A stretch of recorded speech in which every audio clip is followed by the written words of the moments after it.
All right, everyone. Welcome to Flywheel, your number one source for everything Frax, DeFi, and all that's in between. If you want to know what's going on in the world on chain, well, you've come to the right place. This is DeFi Dave here, as always, with capital K, and we are here to help you harness the power of the flywheel. And talking about a well-rounded flywheel, this was quite the episode with Fiskantes of Zee Prime Capital. Fiskantes has developed quite the following and has a number of great posts, shit posts, and insights alike. So we want to get him on the pod, and we go through everything here from his thesis, what he thinks is overrated, what he thinks is underrated, his favorite NFTs, his diet is all kind. And we're not just talking about food diet, we're talking about information diet, which is probably my favorite part of the episode. But we get into everything on this one. So Kit, what are your thoughts? Honestly, it was just a great vibe session. So Another I great recommend vibe you guys, session. yeah, you guys put this on. Hopefully you save it for like an evening time. So you pour yourself a nice glass of whatever you like and just listen along and vibe and listen to the story of the PFP Fiskantes, and you get to know him real well, I think. Yeah, pour some wine, maybe pour some tea, maybe mix them together like Vitalik does, and just sit back and enjoy yourself. But before we do, I want you to make sure you go and hit that bell button if you're on YouTube, or hit that retweet button if you're on Twitter. Share this. Make sure you go ahead, leave a comment, leave a post. Let us know what you think on whatever platform you're watching this on. If you're following us on Twitter, thank you. But if you want to follow us, hit that follow button right now. If you're on YouTube, hit that subscribe button right now. I don't know if I repeated myself. Make sure to follow us on all our social media platforms at Flywheel DeFi, on TikTok and Telegram as well. And then go to our website, flywheeldefi.com. Go subscribe to that too. And if you want to follow me, I'm DeFi Dave 22. And I'm at 0xcapital_K. And let's get the flywheel spinning.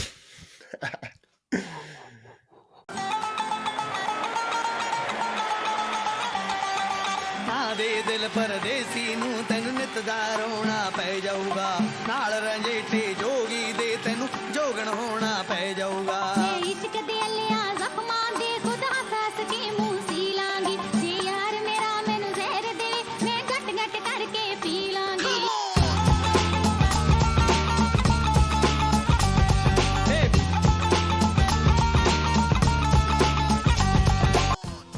Do you hold ETH but don't know what to do with it? Want to earn those juicy liquid staking derivative yields but don't know where to start? Well, Frax ETH is there for you. Frax ETH is Frax's native LSD solution, allowing you to earn boosted yields in multiple ways on your ETH. If you want to get started, go to app.frax.finance and turn your ETH into Frax ETH today.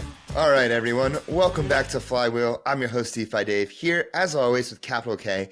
And this time around, we have the man, the myth, the legend, the shit poster, the VC.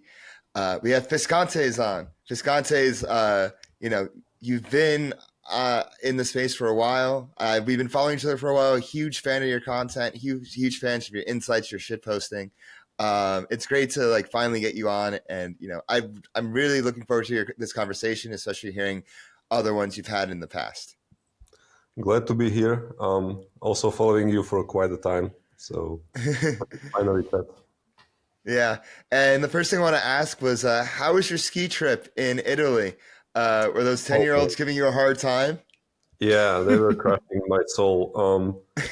Well, it was my first skiing experience after, I think, 20 years. So 20 years? I was basically a noob. I kind of remember that as a kid, I was skiing somewhere for like a couple of days, but yeah, it was like starting from scratch, and I'm generally quite fit, and I feel like I should be able to perform well in this sort of sport. But no, I sucked really hard. Wait, what was going on between those 20 years? Why did you stop, and why did you start up again? What motivated you to be like, hey, I'm going to hit the slopes again?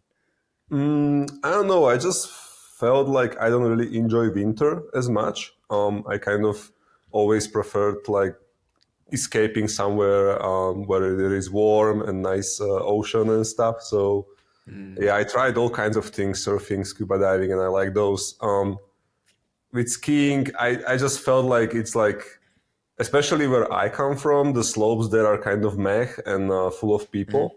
Yeah. So it's not such an enjoyable experience. And so I basically just like, I just saw like my friends going there, like posting on Instagram or something, and the slopes were extremely crowded, and there was like a lot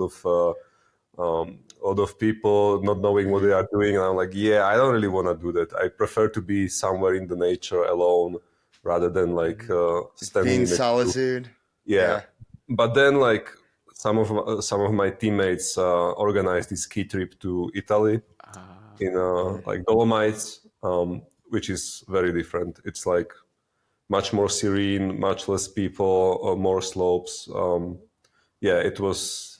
If I had such a good experience when I was a kid or when I saw my friends, I would probably go back to skiing sooner than this. Yeah. No, I feel that. I was once a skier. I was not very good. I'm not very good at foot-eye coordination things.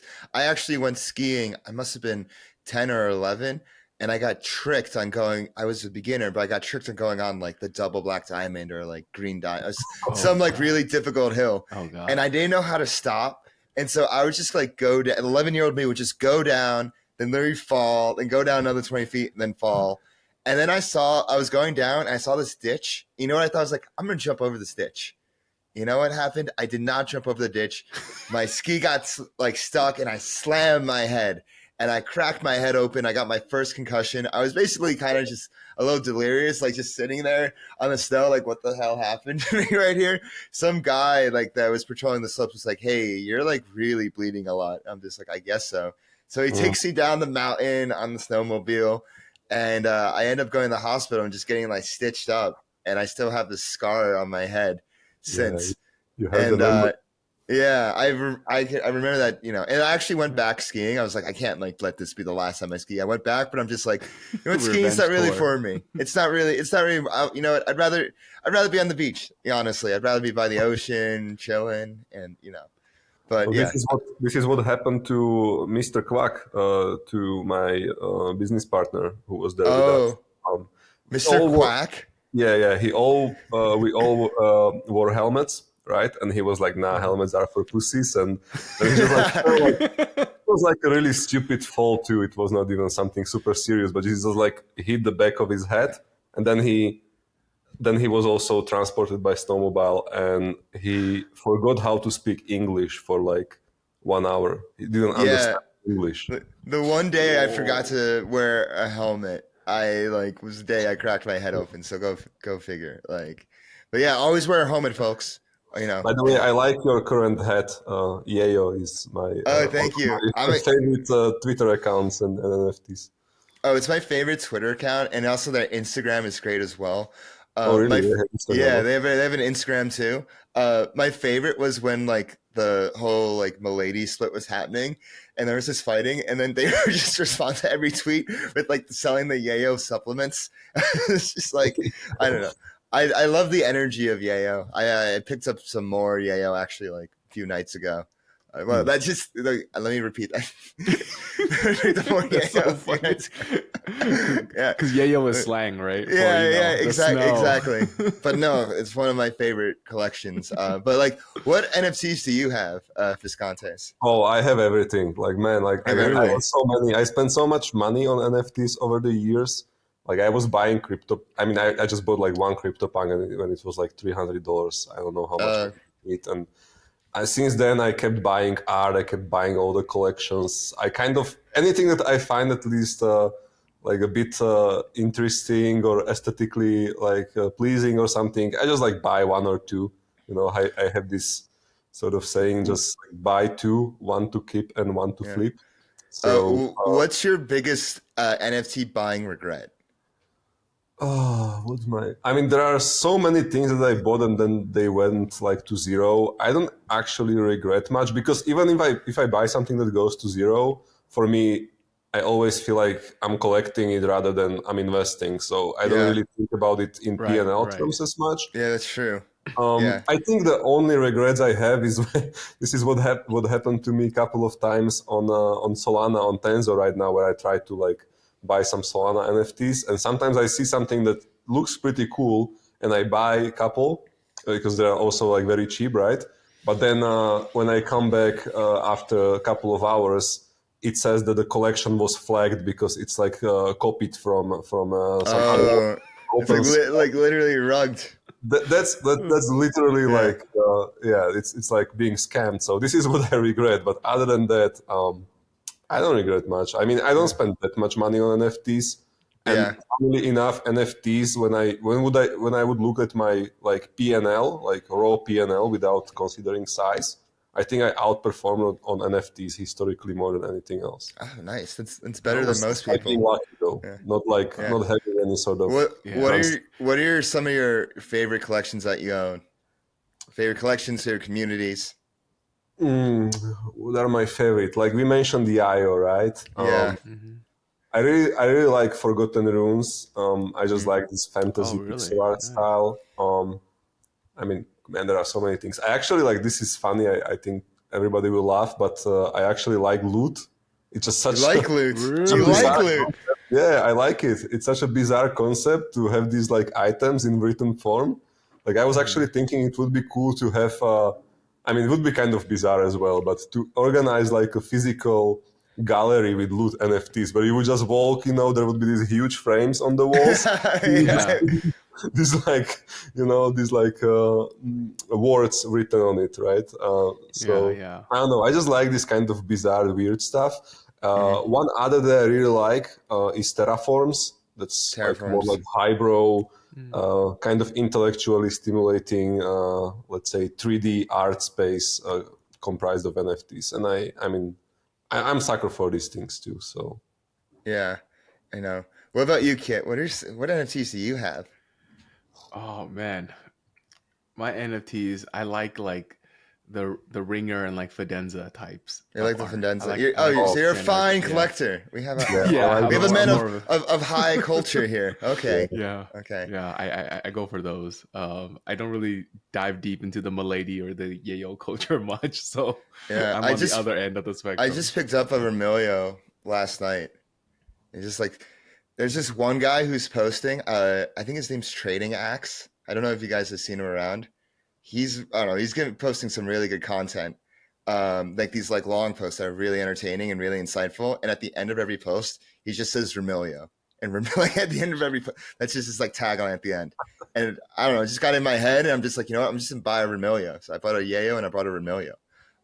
So we'll see what happens there. But getting into it, Fiskantes, your background is you were a poker player.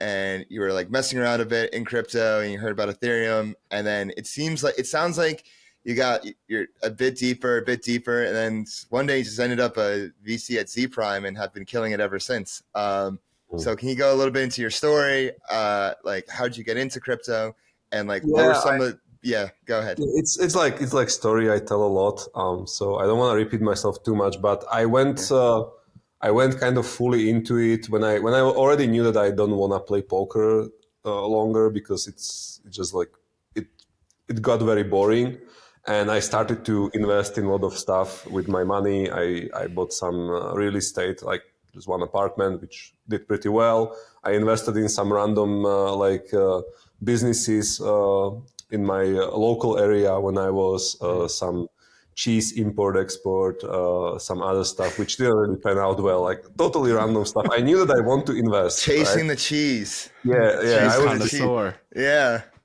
And I knew that I want to invest, that I'm kind of, even before I played with stock markets and stuff, but I wanted to invest in something that gives me some sort of edge.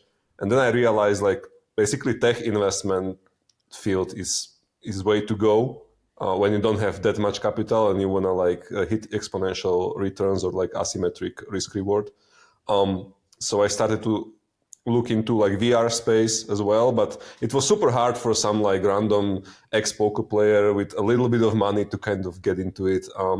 And then I remembered, oh wait, I have this Bitcoin.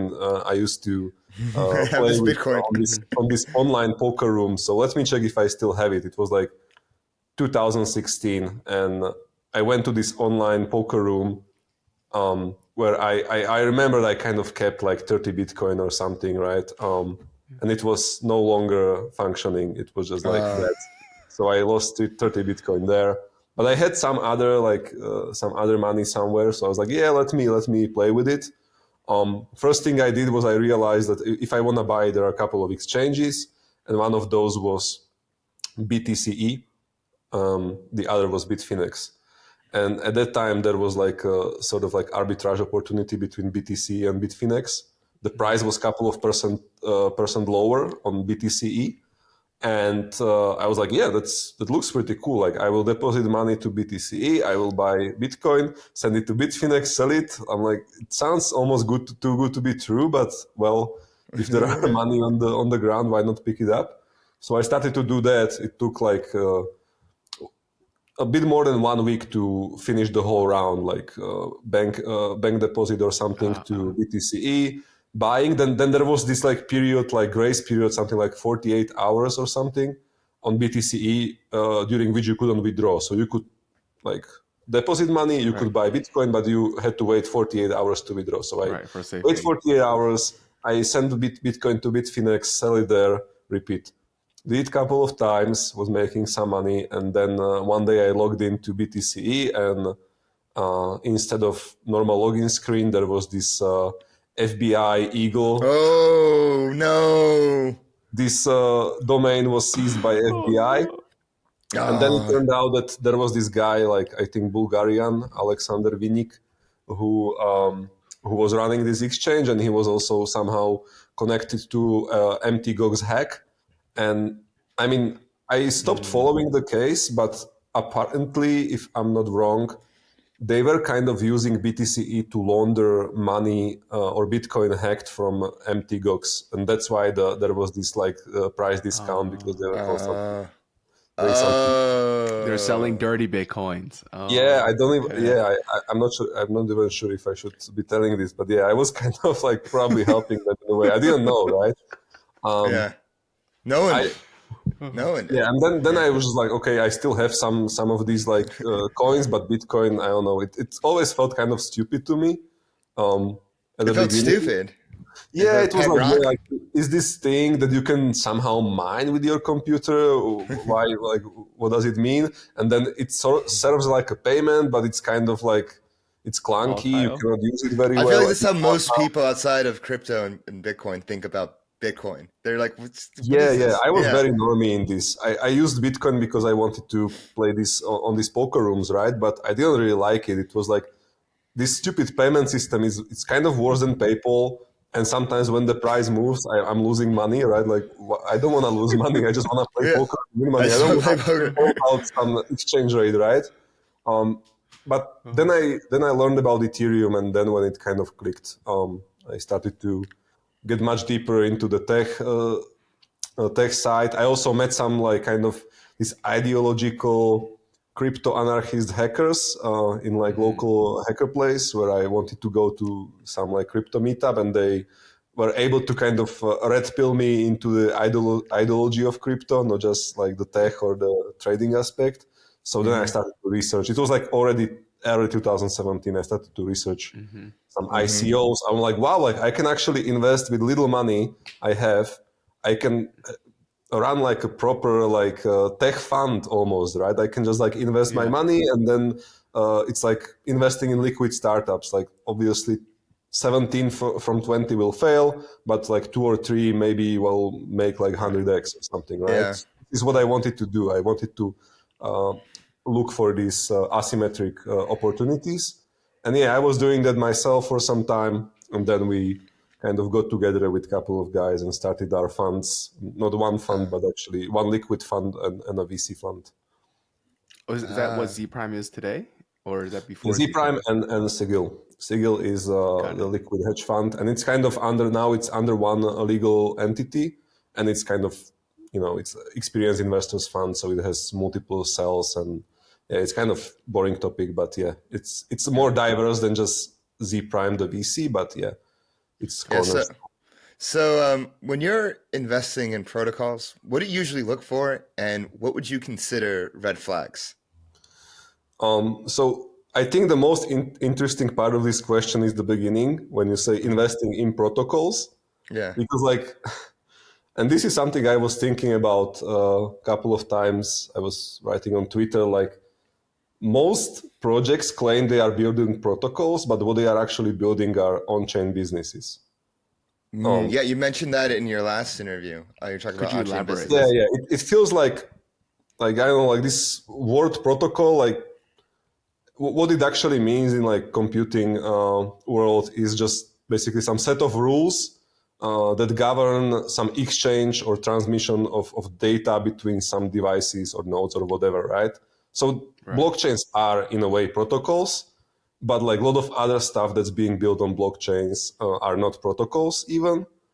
And when you are investing in stuff like in a venture, you sometimes ask, is this a feature or a product? Meaning, is this something that's like just one little thing that people want to use, but is not like fully fledged product that you can actually monetize? So sometimes I ask when these projects come to me and say, oh, we are building a protocol, I ask, is this a protocol or a business? Because like usually most of protocols are just like some little pieces of tech, more like features or like maybe more complex than features, but they are not really investable. It's like investing in open source code. Like you cannot invest in open source code. You can invest in a business that develops and maintains and sells open source code and maybe some other services around it. But like it's not investable to invest in some open source library, right? So crypto protocols are a bit different, that they sometimes inherently have a token that should have some value, right? And people actually, I would say, wanna say they are building protocols just to kind of avoid some regulatory risks and like with launching securities and stuff. But if we are extremely honest to ourselves, like most people are building businesses, even projects like Ethereum, you could say that, of course, Ethereum is now also a very successful crypto protocol, but it's still kind of a business. It still has developers that are still like having some, they have some vision, some roadmap, you can calculate cash flow, and it's very mature business at that. So I prefer to invest in businesses, and there are only a couple of, I would say there are only a couple of projects in crypto that should have this goal of becoming a protocol, meaning like kind of self-sustained economically and technologically. There is this concept I just read recently about called hyperstructure.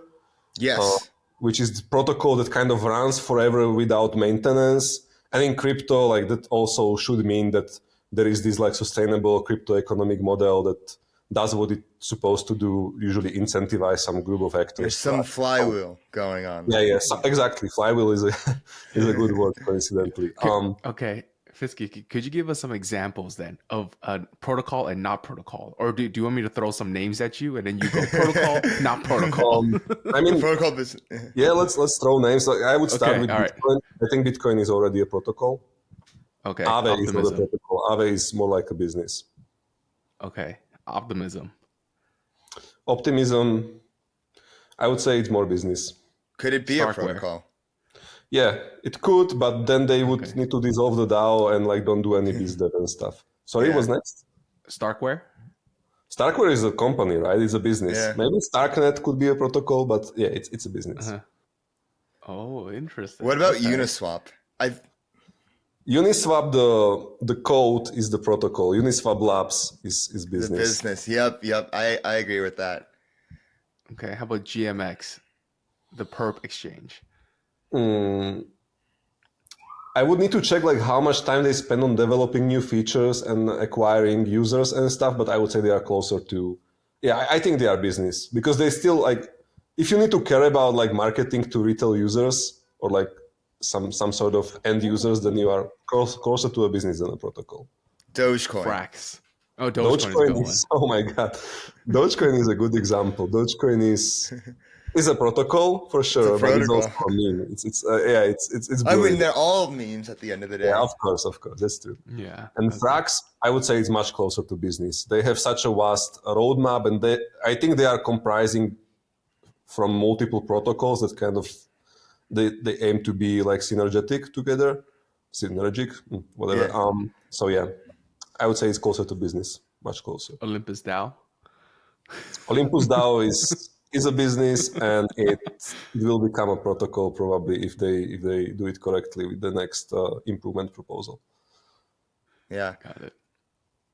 Yeah, what's going on with Olympus? I was going to ask, that was going to be one of my questions I was going to ask is you guys were early investors in Olympus, you've seen the whole journey to where it is now. And I was reading up on, they have a collaboration with Peas Finance, I believe. Can you go in the story of Olympus? How'd you found them? What do you think of their journey so far and where you see them heading from here?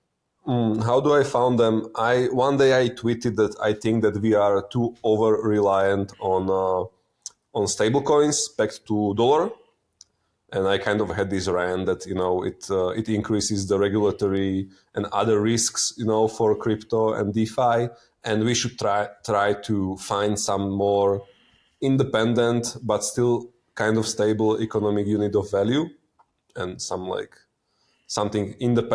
kind of stable but not pegged to $1. And then Zeus replied to my tweet that he is building this, and we got in touch, and we were chatting about it. And yeah, it was for me something completely new back then. Mm-hmm. It was like the thesis basically is that it's decentralized central bank with its own currency, meaning like economically stable but still relatively free floating currency, that this like central bank in one way or another is managing independently, and it tries to achieve some goals, which is not just, let's say, to pump the price or something or get revenue, but to kind of create this asset that is economically viable as an alternative currency. So this was something completely new back then. And before you ask me this question, like what do we look at when we invest in protocols? So I kind of, one thing that I look at is, or I try to find, is this sort of 0 to 1 mindset of a founder. Like we see in crypto, it's super easy to copy stuff because a lot of stuff is open source and you can see on chain what works and what doesn't. So I would say like 99% of crypto projects are just like copycats with maybe some differences, tweaks, marginal improvements. And very rarely you have someone who wants to try to build something completely new. Obviously, it's much more risky to try that, and it usually fails. But if it doesn't, it just can redefine the whole space and push us forward or somewhere, right? Yeah, push us somewhere. Olympus definitely pushed us somewhere. Yeah. I mean, I guess Olympus has very bad reputation because of their distribution strategy, which was kind of maybe too much leaning into the Ponzi-nomic aspect early on. But I would say the basic thesis behind it was very interesting. I would also say that it was maybe way too early and people don't really care about this too much today or back then. But I would say this is something that we should be exploring in future, like having this sort of independent central bank of crypto trying to manipulate its currency in a way that's beneficial for users, rather than just outsource this responsibility to Fed by pegging most of our assets or some of them to dollar, right? Yeah, I'm all for alternative decentralized currencies, but my question is, when it comes to them, is how do they get adoption? How do you get people to think in the mindset of Ohm and have things denominated in Ohm? I think Rai faced the same problem as well. A lot of these non-peg stablecoins face that problem. Yeah. Even peg stablecoins face this problem. Who is using Frax or DAI? Almost nobody, only for some yield farms, but people are not really using it in commercial sense, right? So it's not only problem of these assets, problem of majority of currency-like assets in crypto. And apart from USDT and USDC, to be honest, nobody is really using anything, right? That doesn't mean that we shouldn't try to build something better, but it probably will need to be 10 times better than what we have now, 10 times better than USDT and USDC. My favorite example in this category is Luna, which obviously is extremely controversial, and it turned out to be a scam and a huge blow to the space. But distribution-wise, they were able to compete with USDT and USDC. There are a couple of reasons for that. The biggest one, obviously, was the unsustainable yield. Yeah. But they are the ones that actually, they brought new users to crypto. When I look at some crypto project now, today, I kind of matured in that. I'm trying to ask the question, how will this bring the next 100 million users to crypto? What will they come for, right? And I mean, they probably won't come for another algo stablecoin that does some yield something, but they came for Luna for some reason, and the reason was the yield was 20%, which is like crazy, right? Like even people who are not like speculators that like to bet on volatility, they still like wanted to have this sort of, let's say, low risk investment opportunity, Low which risk. their demise. Yeah, low risk perceived at least. But also Luna actually had quite good developer documentation and UX. Like the ecosystem of Terra, you know, with Mirror and everything. Like I remember in 2000, what was it like? 20, I would say, 2021. It was one of the best showcases of like, let's say, modern DeFi. Like on Mirror, you could trade these stocks, you know, and provide liquidity for these synthetic stocks, which was like, even if I showed it to some normie, he would definitely understand like what I'm doing there, right? So it was very like kind of, I would say, ahead of its time in this regard. Obviously, then it turned out that a lot of the transactions in the early days were fake, and Doc One was leading it like this megalomaniac emperor. You know, like it was an interesting experiment, but it got too big too fast, and also I would say some people behind it were not very genuine. But I think it had a good shot if it was managed very differently. It had a good shot of kind of. It had its shot, yeah. It definitely had its shot, but it seems like Doe flew a little bit too close to the sun. Like Icarus's ego got a bit too big, and like every Greek tragedy, when you have too much pride, the gods have a way of just going at your knees and getting you down. So going back to Olympus right now, like we were thinking that okay, the distribution aspect is important. So in this yield farming meta, they will try to amass a community and mindshare and distribute using these like yield mechanics, which turn out to be copied a lot, but also very controversial. Some say not very genuine. You know, it's a hard topic, kind of controversial, right? But now they are kind of already in this, let's say, mature phase. They are not extremely well adopted. I think they still would need like much more BizDev and some adoption by some other protocols. Maybe like with launch of Berachain, they will be able to have some sort of pole position there. But now what they are trying to do is to kind of ossify the protocol to get rid of all the multisigs and to make it into this like more like hyperstructure, which is protocol running forever, you know, without some active maintenance, apart from some like levers that will act as the central bank, you know, managing the stability of its currency and the parameters of these loans and like simple things like that. I'm not sure if that's very exciting vision this early without like any proper like market penetration yet, but it's definitely, I would say, move into the direction that is in line with the original vision of Olympus. Yeah. So one thing that is kind of still ringing in my head is like the one side you say 0 to 1 innovation, and then the other is like kind of mass adoption. Now, would you say what Terra Luna did, the ability to bring in all these millions of new users, a 0 to 1 innovation in terms of was like the almost it was almost 0 to 1 in a sense that like when I say 0 to 1, it doesn't necessarily mean that it's like some very new thing that nobody else had before. Example would be Uniswap. Like Uniswap is 0 to 1. It is the thing that actually broke through the mold and made tail asset liquidity creation possible.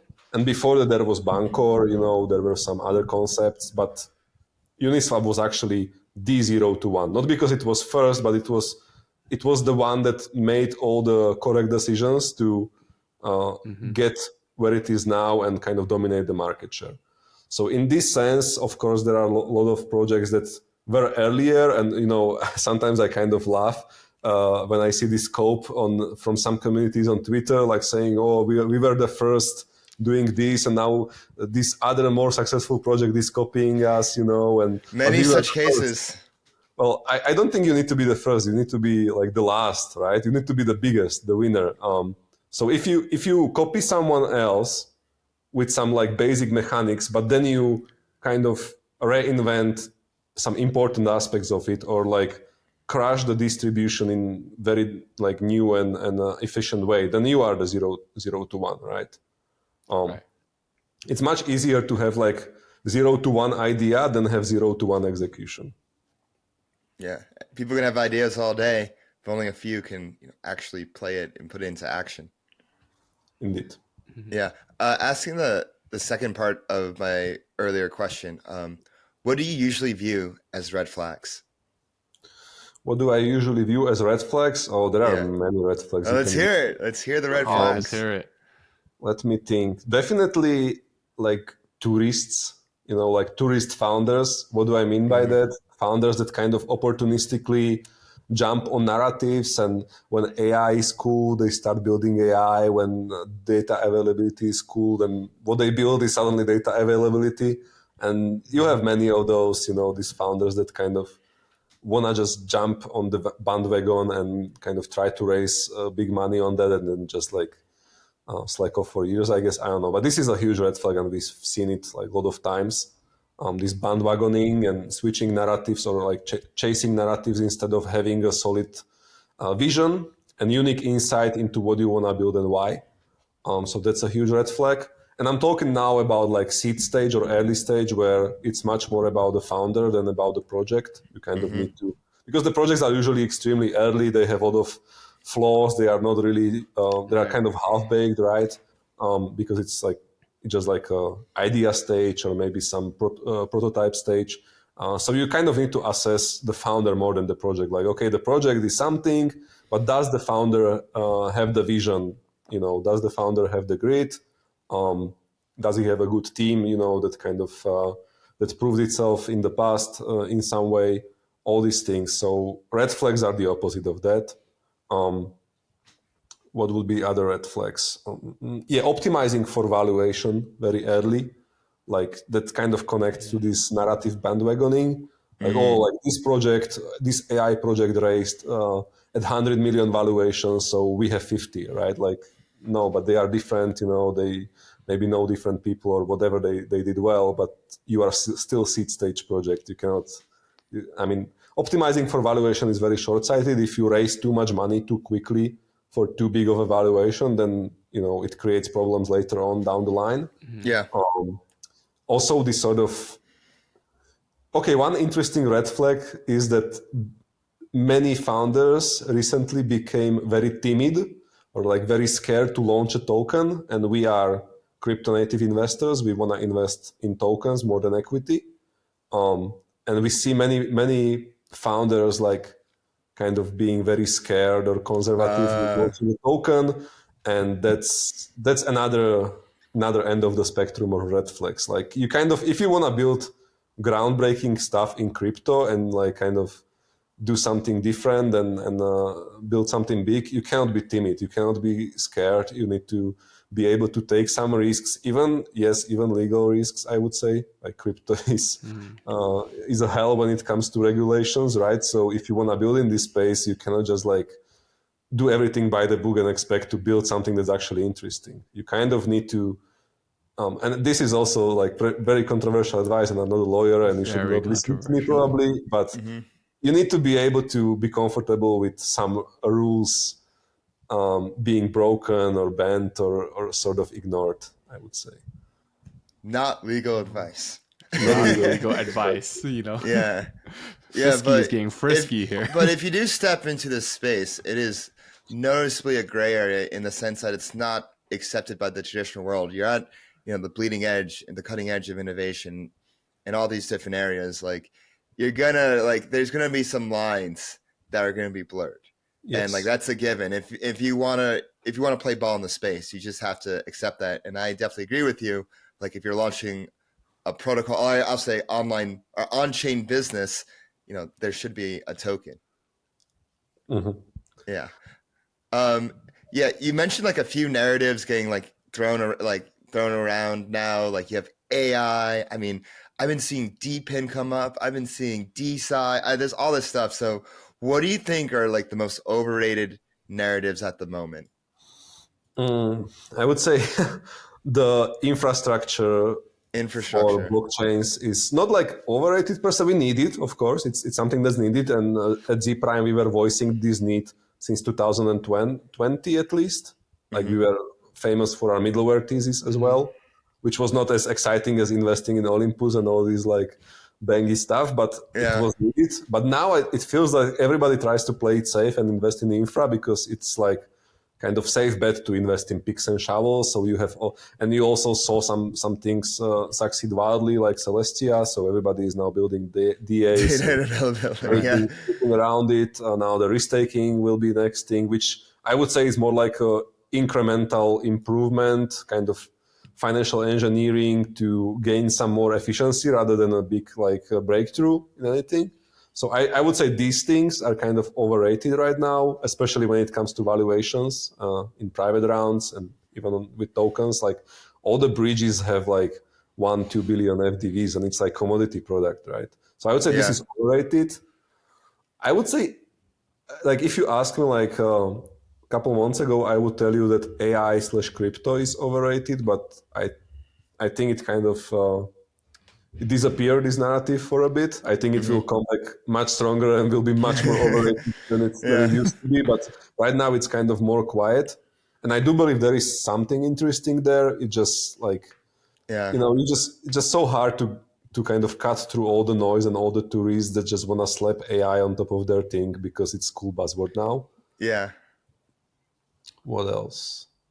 Yeah, I would say these two. Now, one thing that's kind of overrated and gets saturated, even though I'm very bullish on this particular vertical, is DeFi leverage trading and DeFi perps. It's actually something that we are bullish on in general, but at this point it seems that again there is like big saturation in this space. It's still kind of early. I wouldn't say it's too overrated right now, but it's kind of getting there.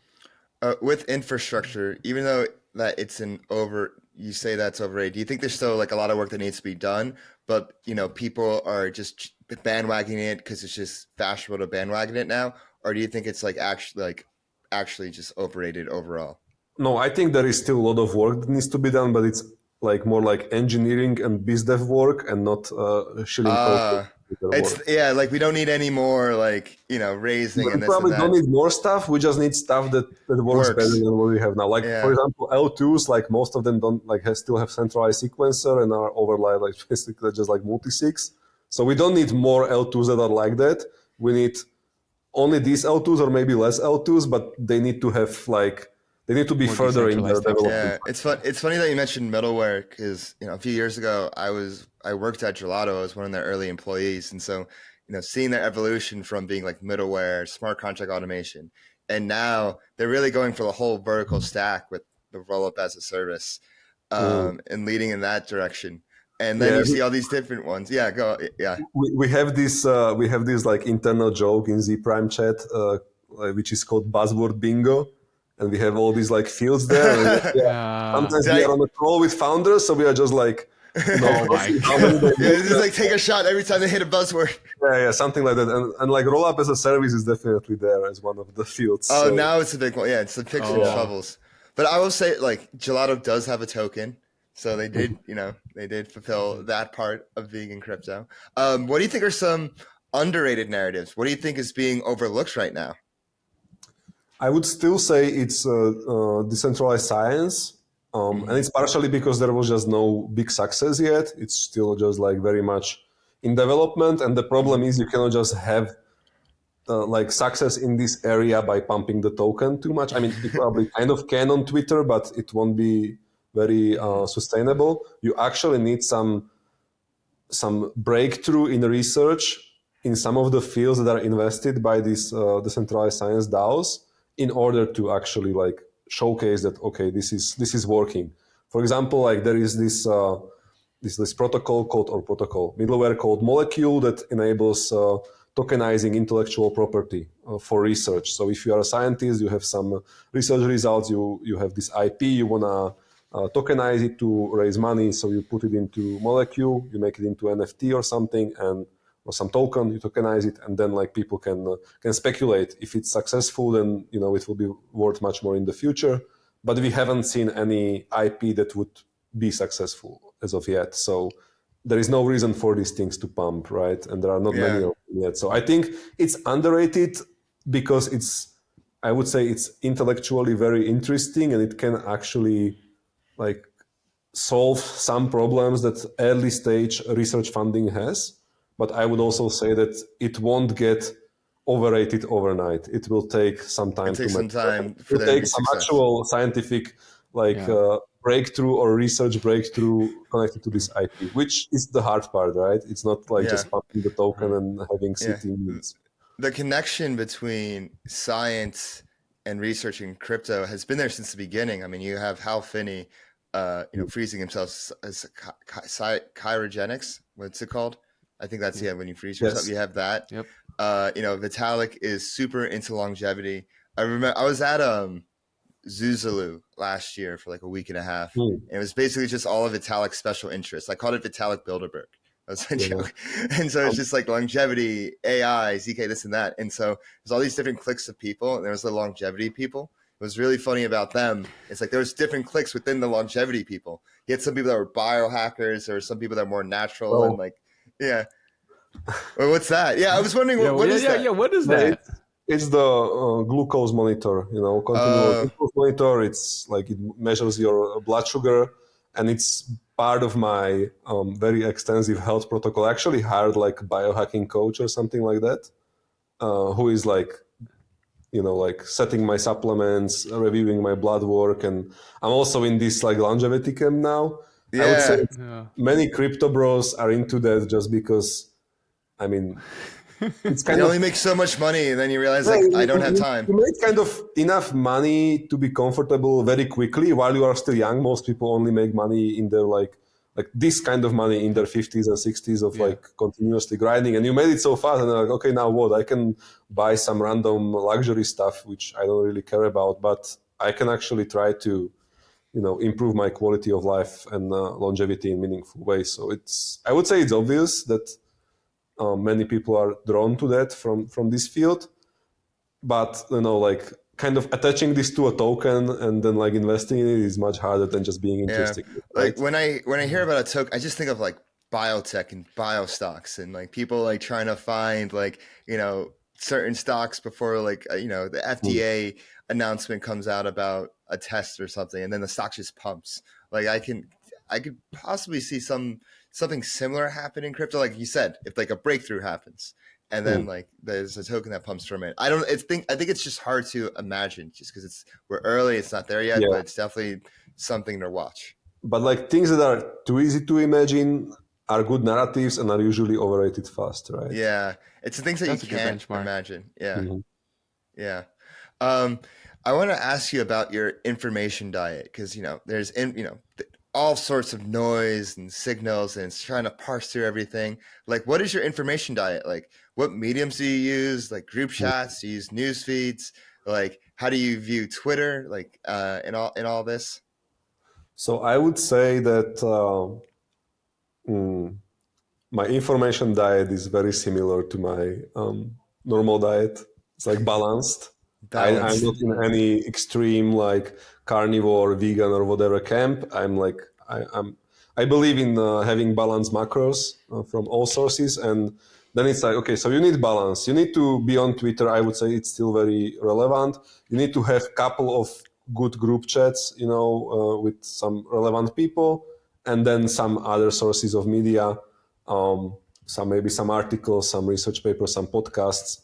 But I would say, as with food, you still need to take care of your calorie intake. You cannot eat too much. You cannot consume too much, otherwise you get, especially from one source, like Twitter, I would say it's something like it's the carbs, right? It's carbs. It's good for energy, but you can like overeat and then you get fat, or like, your glucose like spikes up. And so Twitter is definitely carbs. Podcasts are probably protein, or like research papers and podcasts. Good podcasts are probably protein because it kind of makes you grow faster and bigger.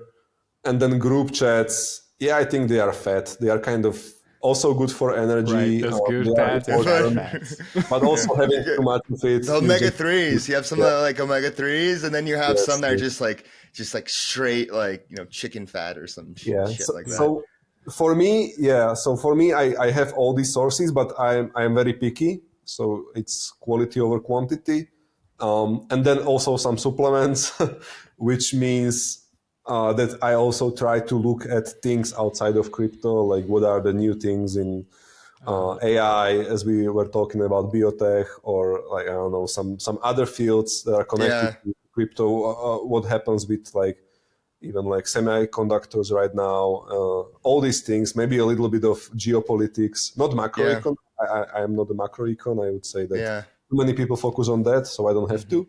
But like geopolitics, like how is the world being shaped by big powers today? How can it affect not just crypto, but like investments in general? So these are supplements because they are not crypto specific. But they I like that. I will also add to your supplements, like reading about history and philosophy and getting different insights. Like instead of like looking at like the current, which is definitely important supplements to take in. Yeah. Like I still read hardcore history. I think I'm over supplementing that one. It's a podcast. I'm reading Meditations right now. Oh wow, nice! Book. By Marcus that one. Yeah. I've been like, it's a beautiful book. Honestly, like reading, it's so cool because he's just talking to himself, and he wasn't expecting. Yeah, have you read it? Yeah, I did. I also read Seneca. I would say like meditations from Aurelius are more like the introduction, and then when you wanna go a bit deeper, then you can read Seneca, especially letters to Lucilius, and it goes a bit deeper. It explores more topics, and then you also like sometimes you encounter this kind of weird opinions that people in like classic Rome had and people don't have anymore, but it's very interesting to see this dichotomy. I know. It's even like the stuff that he says today, like you can relate to it, where it's just like, trying to get out of bed in the morning, or just like, coming and facing your own morality. Like definitely a beautiful read. But you said you were listening. Hold on. You said question about the supplements. I just wanted to ask, like, do you have a very strict regiment when it comes to that too? It's like you make sure you get at least 5 hours or 5 sources that are non-crypto per week. Yeah, balanced. I'm not as strict, but that's because I don't have a coach. I have this biohacking coach, so he takes care of my normal supplements, and he tells me exactly. I have this spreadsheet. He tells me what to eat this week and how much and when. If I had this in research, that would be amazing. But I'm on my own, and I'm not as organized on my own. So I think I usually overdo it a bit. It's just because like it's like the space is so entertaining. It's so entertaining to be in crypto. I cannot imagine like working in some other field. When I talk to my friends who work in real estate or I don't know, some traditional venture funds or whatever, like even though their businesses are also very interesting and sometimes profitable, they don't have nowhere near as much like drama and dopamine hits and like random entertaining stuff happening every day and memes and stuff that we have in crypto. It's so funny. It's so fun. Yeah, so many characters. Yeah, so I kind of need to be careful. I don't have Twitter on my mobile phone. I only check Twitter on my laptop. So this is how I try to manage my calorie intake from carbs. But yeah, other than that, I think I don't have a strict regimen, but I have sort of, when I travel, it's messy. When I travel a lot of times, so when I travel, it's kind of messy. But when I'm in one place, I always try to finish everything 2 hours before bedtime, and then just like maybe even only watch some anime or just completely disconnect. I go for walks. Walks are very underrated. Like Lindy walk. Having calls on walks, it's much better than sitting somewhere. So yeah, I try to have better schedule, but I'm not as organized as I would like to be. Yeah, especially traveling. It's hard to have a routine when you travel. Indeed. Yeah. You mentioned hardcore history as a supplement too. I know I cut you off there. Can you like go into that? Because I'm a huge like history nerd as well. Yeah, it's a podcast by Dan Carlin. It's amazing. He has like this long form. He just basically just narrates some historical big events or periods. Like my favorite, I think, is Blueprint for Armageddon about World War One. But there are many others, and he has this like kind of very captivating voice that even if you wanna fall asleep, it kind of is this Like a bedtime ASMR story. sort of, Yeah. right? But he also, he researches his stuff very well, and he manages to capture me at least for hours listening to some, I don't know, like he had like 3 hour podcast about Okay, I know this Alexander one. the Great's mother. Not Alexander the Great, Alexander the Great's mother. Wow. Which is a very interesting character in human history. Nobody actually knows much about her, but like extremely fascinating. So definitely recommend Hardcore History. Yeah, it's funny. People's attention spans are either 3 hours long for a podcast or 10 seconds for a TikTok. There's no in between anymore. We're so screwed. It's barbell strategy. Barbell. We're barbell here. Yeah. You mentioned crypto culture, and I want to ask you, what's your favorite part about being in the industry, being in the culture? What's my favorite part about crypto culture? Yeah. There are many things actually that I love about it. As I said, first of all, it's so entertaining, and there are always like new things happening and memes around them. I also like this, let's say, zero to hero Sigma grind set culture, or these like success stories of random people, who have access to internet but would never make it in like any financial industry, investing in stocks or anything else, but they could make it like in crypto. They could start like from nothing almost. They could join a DAO or get some airdrop or something, and then like start grinding up. And then run it up. I really like. It attracts this it attracts all kinds of people, of course, scammers as well, but it also attracts these from zero people that actually they want to work hard and they want to think fast and smart what to do and understand new concepts, try new tech. I really like that. I also like the anon culture. I like the fact that you can be online as some anime PFP or something like that, and people just care about your opinions and not about where are you from, how do you look like. Which is, it's not just crypto culture. I would say it's broader internet culture in some places, but I would say that crypto kind of connects this with sort of like making money, investing, and talking about new tech with skin in the game. That makes it very interesting. Yeah, it's this giant game that we're all part of, and everybody has a different skin, they're a different character. Hell, maybe they're multiple characters, they have multiple personalities, and they're just psyoping us. Yeah. Getting back into like talking about what's going on in DeFi more, you're notably bearish DeFi, especially stablecoins, as you mentioned in the last podcast. So I want to get into that. Like, can you explain your rationale here, and what could make you flip bullish DeFi?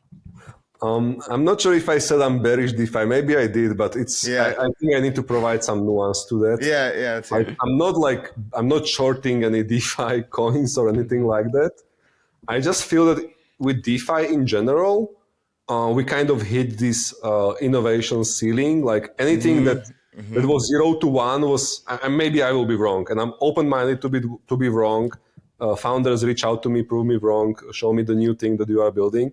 But I kind of feel that like every 0 to 1 already kind of happened, like AMMs, over collateralized lending, even proof of stake and liquid staking is to some extent, I would say, DeFi or financial engineering in crypto.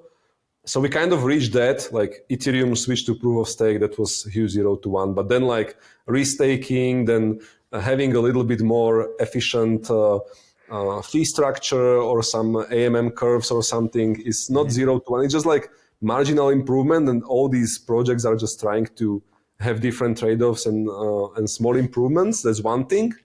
The other thing is that many of the bigger projects, they realize that they are building a business, not a protocol. So they try to expand to different territories, to land grab from their neighbors, like the money Lego thesis of the past is kind of that, I would say. Everyone wants to capture as much space as possible. So lending protocols want to have stable coins. Stable coins want to have liquid staking derivatives. And it kind of makes sense because if you connect it well, you kind of create the synergy between your own protocols and projects that then like capture value in your domain, in your DAO or your business, right? Rather than just having a little piece of it as a little protocol that kind of does one thing well and not expand. That's not as, I mean, investors actually want to see businesses, and businesses do this, businesses expand. Like Facebook is now doing VR, Apple is also doing VR, and Facebook started a social network, and Apple started as hardware, like a phone provider, right?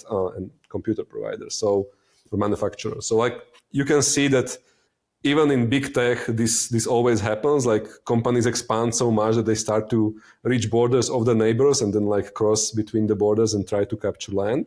And this happens in DeFi. And the reason why I'm kind of not bullish on this is that it kind of marks this end of the 0 to 1 innovation phase. And also it starts the era of like cutthroat competition with fees going to zero or like very low, which is good for user, bad for investor, right? So I would say that investing in DeFi tokens in general will not outperform some other fields, with caveat that there are huge exceptions, and I always want to see the exceptions. So even though I'm kind of skeptical about investing in new DeFi things now, I'm still, receiving pitches, and I'm still looking at them because I want to be wrong. I want to see what is the new innovation, and I want to be there first, like an investor, right? But it's I haven't seen too many like really really new things out there in this category. And when it comes to stablecoins, like I'm actually quite bullish on stablecoins as a concept. Like as we can see, it's one of the biggest product market fit use cases for DeFi and crypto in general. Tron has like $100 million in last 30 days of fees generated with USDT, like almost exclusively USDT. It's crazy. It's like it's even more ultrasound than Ethereum. Like it burns more. It's crazy. It's basically just USDT. There is nothing else happening on Tron overall. So like stablecoins are huge, but as I said before, USDT and USDC are both so well entrenched and work reasonably well for majority of users with like enough trust put into them that like trying some new dollar-pegged stablecoin, some algorithmic stablecoin or whatever. I mean, it's interesting as an experiment, but without some really big breakthrough in distribution, like some Luna but not a scam, I just don't see them kind of competing such an uphill battle. So yeah, if someone proves me wrong, like please, like I still believe there is a lot of space on this market for something new with different trade-offs, but market needs to want it, and sometimes it feels that market is already happy with what we have. So it's hard to be bullish on something new if the market doesn't respond. Yeah, if it's not challenging to the status quo. Like if I build a stable coin that's, I don't know, has a little bit higher yield for some like reason that I engineered financially, with some staking, okay, but like that's not 10 times better. Yeah. Going to the innovation, I actually think there's one like exception. I think there's like one innovation coming to DeFi that's actually a 0 to 1 innovation. Have you seen BAM, the borrow AMM? No, I haven't. Okay, so listen to this. The BAM is basically, UniV2. You know how UniV2, permissionless liquid, of course. The same thing, but for lending. So how BAM works is you can there's a bunch of like unused liquidity in like the UniV2 pair. Basically, even though it's like not as capital efficient, you can lend that out. So if you have like, ETH and USDC in a pool, you can like lend out the USDC at maybe like 25% LTV. And the thing with the BAM is that there can never be bad debt, and that's why it works. And this is something that Frax is building, and this is something that Frax is going to premiere on Fraxel. I'm not sure if they're going to premiere it right away, but like they're going to premiere it soon. But I think like being able to permissionlessly leverage any long tail asset could have the same effects as Uniswap V2 and like bring about, DeFi Summer 2.0. But maybe I'm just optimistic and I'm just a shill. I'm obviously biased. One token. One token. There's already a token. In fact, there's actually already it's the most legacy token. Yeah, there's actually first one. Yeah, no, there's like a few protocols out there doing it too, like trying to like build it. I know like Astaria, I think like as like talks about trying to build it. There's like another protocol called Analogram that's like building something similar, but I think Frax is the farthest along. We wrote about it extensively on Flywheel. We even like made like a nice little GIF. Shout out people for making it. But I think like seeing that, like imagine if you're like a founder or like imagine and like you like have tokens. So if you're a treasury, you have tokens, but you don't want to sell the tokens, but you still want to like get some stables because you need to pay employers or do something. Then boom, you have BAM to do it, and it like automatically recollateralizes and decollateralizes. Okay. So, yeah. I'm happy to take a look at it. I cannot form an opinion this fast. But, be bullish now. Yeah, but getting into like Frax. What are your thoughts on Frax overall? And I feel like what I've like noticed with Frax is definitely like it's highly respected by builders and people that are deep in the space, like money nerds and VCs. Like, but I feel like retail may not like see Frax as much and FXS as much, and it's like someone that's like really focused on really into perception and like understands how like coins are perceived. Like, how do you think Frax could improve their perception in the wider market? So first of all, I must say that I haven't been paying too much attention to Frax lately. I know about it. We are also farming something on Frax, but nice. But recently I just like I'm not up to date. So if I say something really funny or stupid, then you can just laugh. So I feel that Frax, from at least like narrative perspective, it's over-engineered, meaning that I'm not saying that the tech is over-engineered. The tech is as complicated as it needs to be, and I believe the developers, and the team, they know better what they need on the tech front than me. So I'm not saying they over-engineer the tech, but I think that the perception of it, that it's just like this over-engineered sort of group of financial things kind of stitched together, and it's very hard to explain it to like random user. Like again, when I compare, and Frax started as like fractionalized stablecoin, right? So it's also in this realm of competing with USDC, and like why are people in South America not using Frax dollar and they use Tether for payments? Just because distribution, right? Because Frax is not Frax like stablecoin is not 10 times better than Tether at this point. Maybe one day it will be, I hope.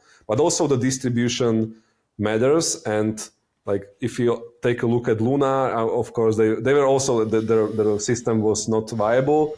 Maybe if they had more time and they had better management, maybe they could move into this fractionalized model with the Bitcoin reserves and something like that. I don't know, but at least it had this like very clear like value proposition for mainstream user, which ended up being a scam. But I mean, this is how they got users, because they were simple to use, and they simple to build. They were simple to build on by third parties too, at least to extent of my knowledge.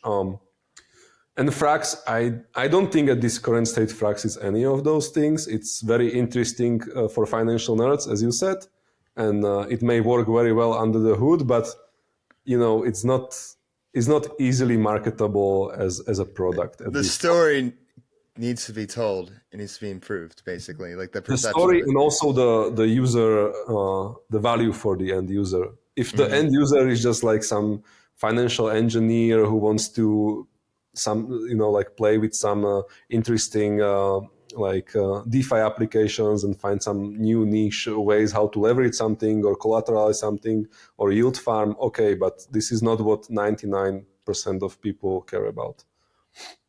Yeah, and Frax has definitely been making those improvements. It's crazy like how many different things Frax is doing like right now between the RWA stuff that they're doing. They just released Frax bonds, which is like the first time there's a yield curve on chain. They have S-Frax, which is like, that's the equivalent of like S-DAI is S-Frax. But even like I can explain it, but to the average user, it's like you said, it's like overcomplicated. All this this coming at once. How would you even like put it in one sentence? That's the thing. They are building so many things. Is it like one-stop shop for your crypto finance or something. You could just like wrap it into this marketing term. My favorite thing that came out recently, I did a space with Sam last month, and he said that Frax is building the M2 layer for the most important assets of the 21st century. So they have a dollar pegged stablecoin, they have an ETH pegged stablecoin. In the future, they can include other stablecoins, quote unquote, like a BTC stablecoin. Well, if they want to support the most important assets in 21st century, they should have NVIDIA stock, right? NVIDIA, they should. They should. NVIDIA stablecoin. Yeah, NVIDIA stablecoin. Yeah, we should have. Yep. So true. Something else I want to get into. Well, I guess like before I ask my next question, like, what do you think of that one sentence pitch? It's still not something that as a random user I would get. What is M2? I don't even know what's M2. Yeah, what is M2? That's the thing. Like M2, I know what it is, but like, does the average user know what M2 is? Yeah, it's like I was thinking that I wrote in the Frax group today. Like people are like trying to like think of like a tag because people in the Frax group are self-aware of this problem. And so like people are trying to think of like, it's really funny trying to have all these people like think of like one sentence and they just can't yet. And I'm just like M2 settlement layer. And I'm just like, all right, guys, like we just gotta like think of like some like sick memes with like M2. People might not know what M2 is, but if we just like have memes of like M2 everywhere and associate that with Frax, we're good. Or alternatively, don't care about memes or anything like that. Just make Elon Musk use Frax in X payments. Oh, if true. If you pull this off, you don't have to care about anything else. Just make it easy enough to be implemented in this use case, and it flies, right? But that's the distribution 0 to 1. That's distribution. Distribution. That's the name of the game. Distribution. Right. Speaking of distribution. Oh, wait, what were you going to say? I just want to say, like, that is Frax phase 1, right? Now Frax is going to be Fraxto, which is its own L2. Oh. So then, like, it's going to get even more complicated. Fraxto. Yeah. Speaking of L2s, Fraxo is far from the only one launching. We're probably going to see thousands of rollups in the future. So what are your thoughts on all these different rollups and chains with all the different nooks and crannies coming out? And it's the next step of trying to capture value as a business, right? As we mentioned before, protocols turn into businesses. They realize they want to be businesses because they want to appeal to investors. So from one simple protocol, let's say swap, they started to capture more ground by integrating stablecoins and lending, And now the next step they realized is that, okay, we are capturing all this DeFi ground, but there is too much competition. But, there is someone else launching an L2 or L1, raising much more money, like having much more FDV for their token. Obviously, this is the next step. So now everyone is doing that to capture even more land, but not like in horizontal sense, like different DeFi use cases, but like vertical sense, meaning that they go deeper. They want to capture the infra part because then the fees accrued from transactions are not going to the base layer. They are going mostly to them, of course, minus some DA costs and other stuff. But it's just another push to being like a business with value capture. And I would say for many things, it's sensible. And that being said, we already see saturation there as well. When everybody is doing something, and if it's a recipe that everybody follows, it stops being good, right? It stops being something that can differentiate you, and then you are just, again, fighting in this very competitive red ocean with anyone else. That being said, if someone pulls it off, it's something that's more complex than just like, if you just have like Uniswap clone, it doesn't make sense to build layer 2. If you have some DeFi ecosystem with all the different pieces kind of connected together in some meaningful way, I think it makes a bit more sense. But again, we will see now huge saturation. Everybody will have L2, and then 2-3 years from now, all of these L2s will kind of cease to exist or be very meaningless, and only a couple of winners emerge. So it's a cycle of life and death. And at the end of the day, everybody wants to own their own real estate and they want to own their own land. That's what it comes down to. But Fiskantes, thank you so much for coming on. Before we go, we always do a lightning round where we get to know like the man behind the PFP. So Kit, I'll let you start off with this one. Yeah, we'll kick it off this one. But I think you may have shared it a little bit, but I'd love to hear the story of when you first touched the blockchain. What was your virgin crypto experience? But sex doesn't count. Okay. Well, I started this account on, I don't even remember the name now, but like this online poker room, Asian online poker room. Because some of my poker friends told me, oh, there are like so many Asian whales there who are like super stupid and have a lot of money. And like, okay, I want to play there, right? This is how you win money in poker. You find people who have money and don't think very well. So I went there and then I learned that it only accepts Bitcoin, I guess, because the gambling was somehow regulated or illegal.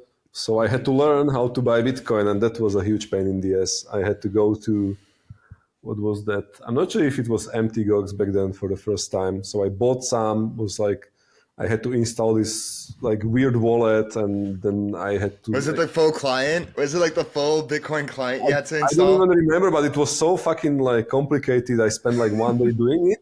Then I also remember I'm like, when I'm at it, I should also try to mine Bitcoin. It was like 2015 or something, 14, I don't know. So I left my laptop running overnight, and then I came back next morning, and it was like zero, right? Like obviously, Like, hell, what's going on here? So I'm like, yeah, that's stupid, right? And then I remember just like sending transactions and being like kind of worried I messed something up because it was so, I was used to something completely different, and then like, and there was no customer support, to ask anything. It was, hey, Satoshi. 1-800-SATOSHI. yeah. And then the very next memory I have is that I won some money from poker, and then I wanted to withdraw from this like Bitcoin thing back to dollars. By the time I withdrew, there was like some sharp correction or something, and I had some even less than I had when I started playing, and I actually won. I was up on the day, so I was like, "This is so stupid! Like, I hate this." Yes, that is like a rug before a rug. Yeah. So I guess I'm one of the few users who started not as traders or speculating on crypto, but started as actual users. I wanted to use it for the thing that is intent to be used for, to bypass some laws locally, right, and send payments, right? So this is how I used it, and oh my god, it was such a nightmare. Right. Censorship resistant, not bypass some laws. Let's rebrand Censorship that. resistant, yeah. Let's rebrand that. I'm from Eastern Europe, so we say things how they are, but yeah. Yes. Second question is, what is your favorite off-chain touch grass activity, hobbies, and interests? Oh, I have so many, but my very favorite recently is mountaineering. End of last year, I went to Nepal, climbed like 6,200 mountain, wow, which is already like very challenging, and I loved every second of it. I mean, I kind of hated the whole thing as well. It was love and hate, but it was such a serene and like humbling and sort of just very, very deep experience on many levels. So I really like that. I want to do more of it in the future. Did you go alone? No, I had some friends with me.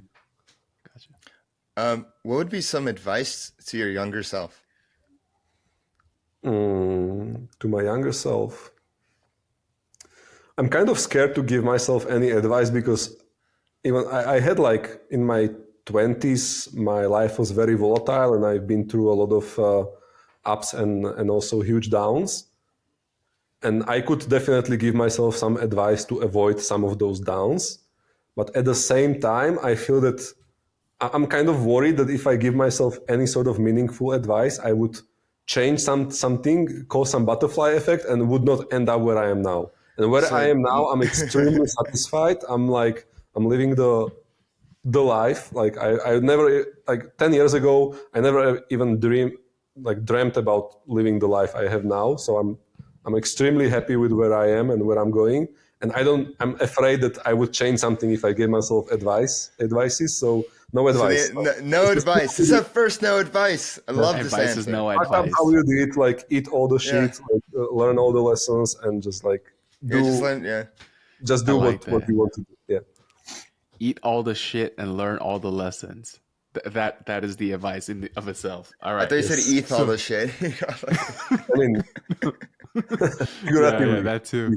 That too. I mean, there is this biohacking trick where when you have some disbalance in your gut microbiome, that you actually can eat someone else's excrements a to good restore it, microbiome. right? Yeah, I've So heard of that. I haven't tried it though, but yeah. One weird trick. I'm sorry. Yeah. Okay. Yeah. So the final one for me is, if you weren't in crypto or playing poker or tech or finance, what would your professional career path be? If you could be anything you wanted to be. Well, I want to be what I am now. No, that can't be. It can't be that. No, that can't be the answer. Like when you were a kid and your teacher asked you, like, what do you want to be when you grow up? Be like a firefighter or like an astronaut. I wanted to be a National Geographic documentarist and go to like nature and make documentaries about wildlife. Very cool. Hence the mountaineering. Okay. Yeah, that's what I was thinking. And last one, who would you recommend as a guest? Who do you want to see next on Flywheel? And there are so many options I could pick from. I would say Mati would be interesting. He always has very good takes from Zee Prime, of course. Mm-hmm. Or some project founder. Let me think. Carlos from Parallel. Parallel. Carlos is great. Carlos is like, he's the Steve Jobs of NFT gaming. Wow. 0 to 1? I would say so. Yeah, in many ways. Okay. I mean, right now it's collectibles card games, so you cannot say it's 0 to 1 in any other sense rather than NFT centric distribution. But what they are building with Colony and stuff, I would say that could be 0 to 1 in gaming in general. Wow. Got it. Yeah, we'd love to have him on. I can check with him. I think he will. Oh yeah, yeah, for sure. Let's do. But Fiskantes, thank you so much for coming on. Where can people find you? Like, tag any like links and sites? Just Fiskantes on Twitter. Everything interesting is there. I don't write any long form blogs. I don't do any, like, I don't have any YouTube channel or TikTok or anything. Just go to if you want to follow my posting, do that. I don't know why would you do that, but go ahead.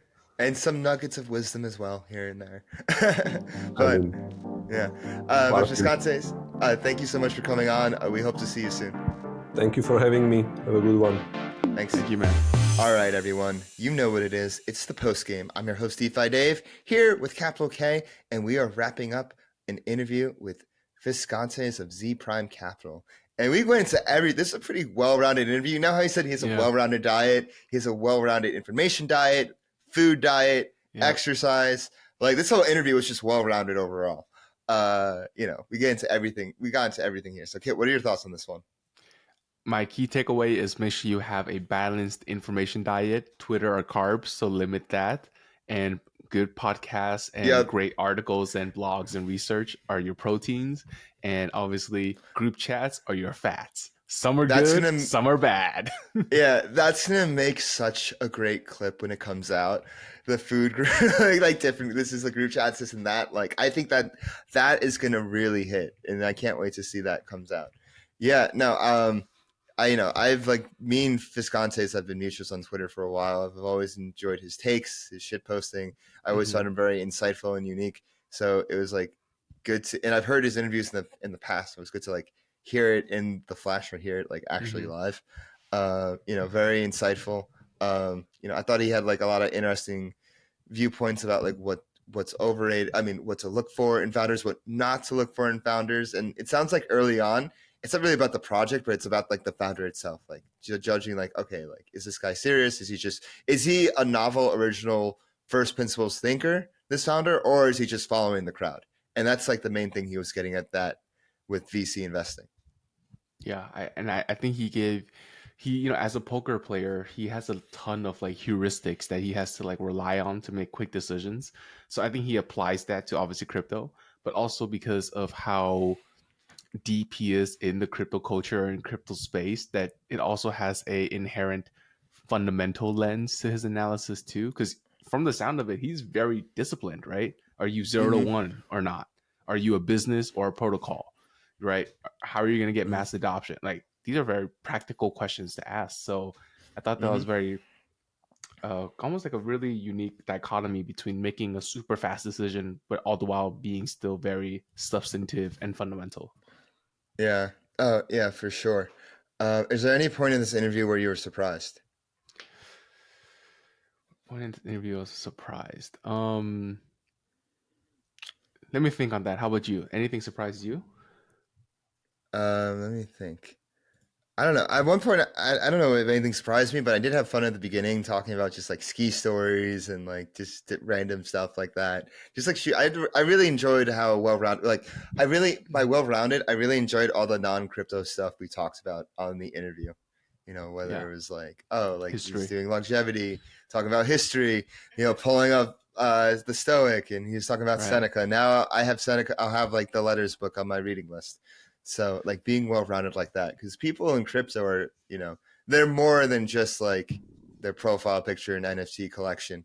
They usually have this interdisciplinary background because crypto is interdisciplinary in nature with all these different intersections. And so it makes sense that you have stuff like longevity and whatnot be topics. I like how he complimented my hat. That's how I know he's a real one.